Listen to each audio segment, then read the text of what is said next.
আসসালামু আলাইকুম সবাইকে। আমি মিথিলা আফরিন চলে আসলাম নতুন আরেকটি ভিডিও নিয়ে। আশা করি এই ভিডিওটাও আপনাদের অনেক ভালো লাগবে। আজকে আমি আমার বাবার সাথে বাজারে যাব। ছোটবেলা থেকেই বাবা যখন বাজার করতে যেত আমিও বাবার সাথে যেতাম। এই তো আমরা রওনা হয়ে গেলাম বাজার করার উদ্দেশ্যে।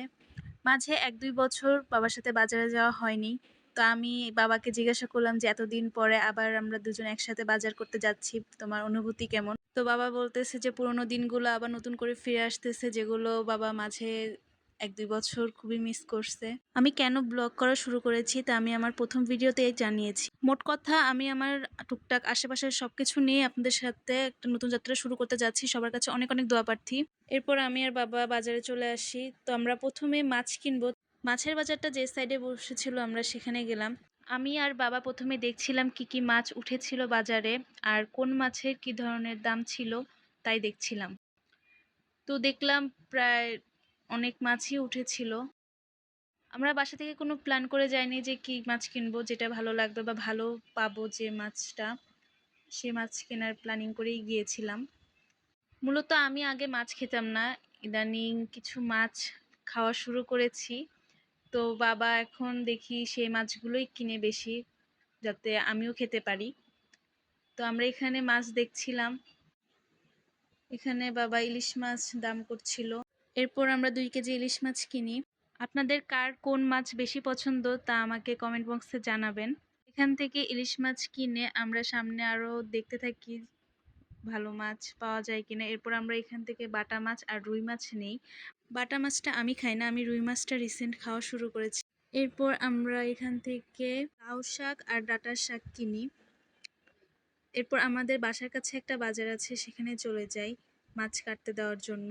এইখানে আমি আর বাবা গল্প করতে করতে যাচ্ছিলাম যে আর কি মাছ কেনা যায় বা আজকে আর কি কি বাজার করা যায়। আম্মু কি কি কিনতে বলে দিয়েছিল, আমরা সেগুলো রিমাইন্ড করছিলাম। তো বাজারে চলে আসলাম। এখানে এসে আমরা আমাদের কিনা মাছগুলোকে কাটতে দেই। এরপর আমাদের আরো কিছু বাজার করার ছিল, সেগুলো করে নেই। আমরা মুরগি কিনতে চলে আসি। এরপর আমরা ২টো মুরগি কিনি। মুরগিগুলোকে ড্রেসিং করতে দিয়ে আমরা চলে আসি মুদির দোকানে। এখানে কিছু বাজার ছিল। এরপর বাবা তেলাপিয়া মাছ কিনে তেলাপিয়া মাছগুলো কাটতে দিয়ে আমি আঙ্কেলকে জিজ্ঞাসা করছিলাম, আঙ্কেল আপনাদের ভয় করে না এত বড় বটি দিয়ে কাটতে?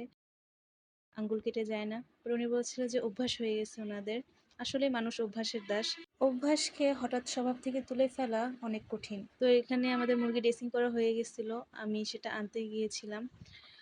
নিয়ে এসে দেখি বাবা কই মাছ কিনছিল। তো আমি দেখে বললাম যে ওরা নড়াচড়া করে না কেন? বাবা একটা টোকা দিয়ে আমাকে দেখাচ্ছিল, এই যে ওরা লাফালাফি করছে। এখান থেকে কই মাছও কিনি। তো এই যে আমি এখানে আমি আর বাবা ২ জন ভিডিও করছিলাম একটু নিজেদের। তো আমাদের মাছ কাটা শেষ সবগুলো। আমি এখানে বাজারের ব্যাগটা গুছিয়ে নিচ্ছিলাম। আমাদের বাজার শেষ, বাসায় চলে আসি। বাসায় এসে ভাবলাম যে আজকে একটু হেয়ার কেয়ার করা যাক। অনেকদিন হলো কোনো যত্ন নেওয়া হয় না হেয়ারের, ফেসের। তো যেই ভাবা সেই কাজ। আমি এখানে একটা পেঁয়াজ গ্রেট করে নিচ্ছি। এরপর আমি আমার চুলগুলোকে খুব ভালোভাবে আঁচড়ে নিচ্ছিলাম যাতে কোনো জট না বেঁধে থাকে। তো আমি পেঁয়াজের রসের সাথে নারকেল তেলও মিক্স করে নিয়েছি। এরপর এই মিশ্রণটা আমি আমার সম্পূর্ণ চুলের গোড়ায় খুব ভালোভাবে লাগিয়ে নিব। পেঁয়াজের ঝাঁজে আমার চোখ দিয়ে অনবরত পানি পড়ছিল, এই যে দেখেন।